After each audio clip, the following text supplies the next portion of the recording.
Global happenings today. We communicate. We analyze global news. Stay tuned. Hello beautiful people, welcome back to our channel. Some few hours ago, the former presidents of Nigeria, the likes of Chief Ojukwu, Obasanjo, Peter Obi, celebrated the 90th birthday of Gowon. And a lot of questions, but don't forget that Gowon played a vital role in the Nigerian Biafran war. A lot of questions were asked, and they were just wondering, really, what went down? What was this issue of this Aburi record and all that? And he seemed to have been glad that he never really arrested Ojukwu. Questions were asked. Why?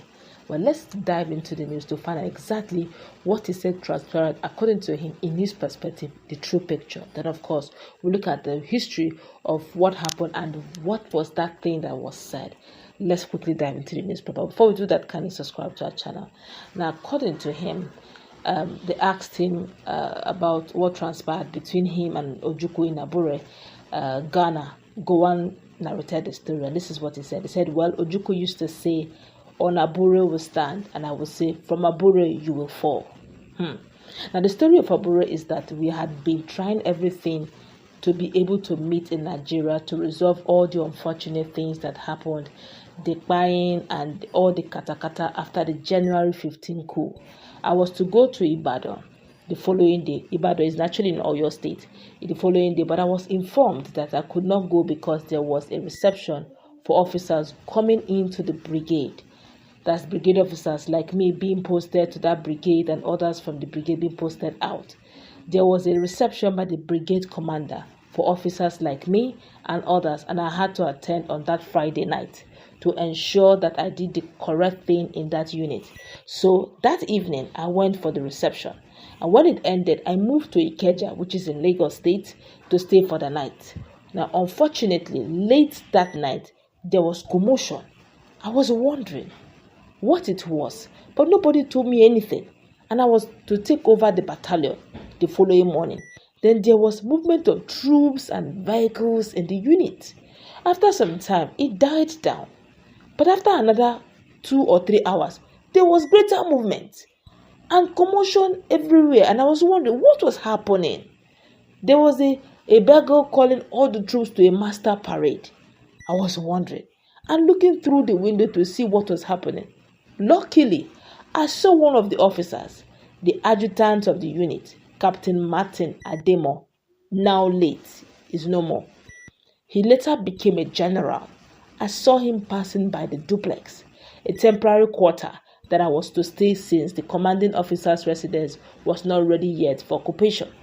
I asked what was happening, but he wouldn't say anything, so I decided to go down and find out. When I met him and asked what the commotion was all about, he said General Aguiyi, who was the general officer commanding, that's GOC, came and told them that there was some crisis in town affecting the prime minister, which is Tafawa Balewa, and Okotie Ebo, the finance minister, and he had come to seek some assistance to see if he could deal with the problem. My first reaction was, why Irozi? Why not the brigadier? Because the chain of command should have come through him.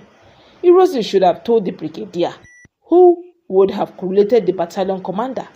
However, I asked where he was, and he said he was at the master parade area. So I had to change into civil clothes to see what was happening. When we got there, he briefed me, saying that he wanted some unit to be prepared so that they could go and deal with the situation. When he finished, he asked if there were questions. I did not know that by that time, all the senior officers from my school, that's Mai Malari, Ko Mohammed, Abo Baladima, Yakubu, Bam, had been killed. One of my good friends, author Anogbe from Ozobolo, was also brought down, and I didn't know. I went and I got to the quartermaster to get me some military uniforms, boots, hat, and so on. And I went into town. Luckily enough, we were about to deal with the coup in Lagos, but in Kaduna, they succeeded in bringing down the premier, his wife, and other officials. They were certainly in command, but at least in Lagos, which was the headquarters, we were in charge. I was able to get all the other units to make sure that at least they did not go along with what had just happened. That was how I got involved. I tried to get things under control. However, it got to a stage when the leadership could not do anything to put things right, but we tried to see if we could meet within the country. Of course, Ojukwu said that with what happened, he could not be sure of his safety. He asked if we could also go to the east or midwest, which was supposed to be neutral, for a meeting, since the whole thing seemed to be north versus east.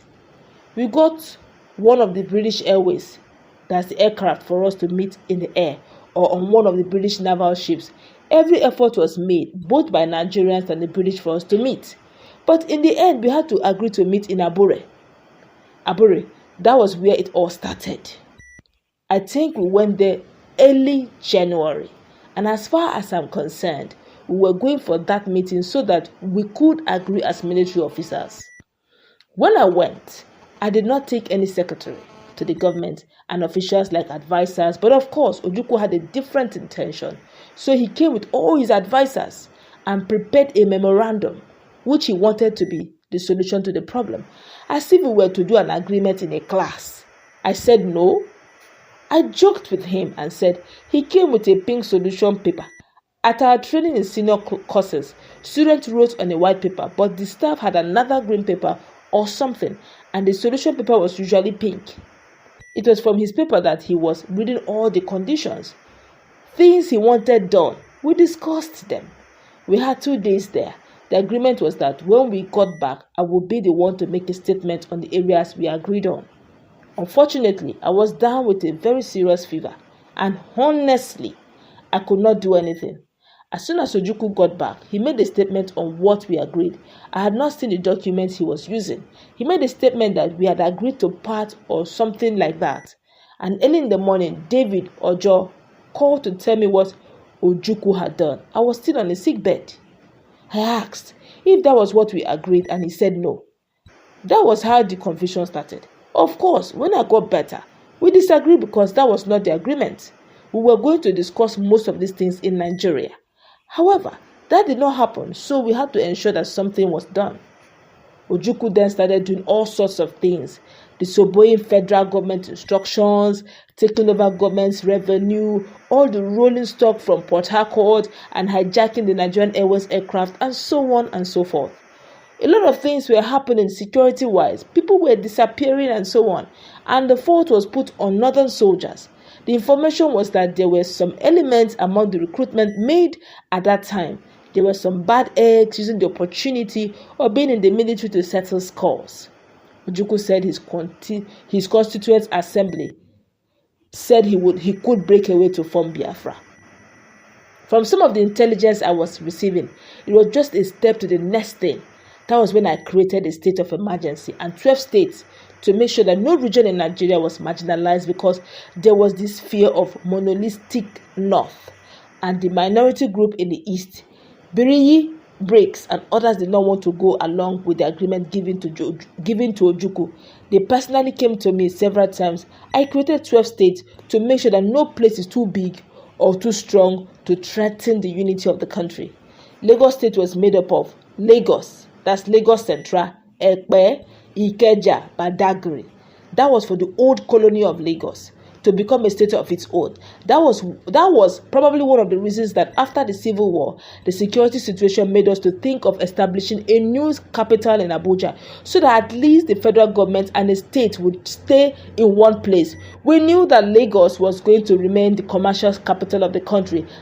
Shagari was my commissioner for finance, and one of the instructions I left for him was that when they were doing the budget, he should make sure that he had some money kept for planning and building the infrastructure of future capital of Nigeria, which is in Abuja.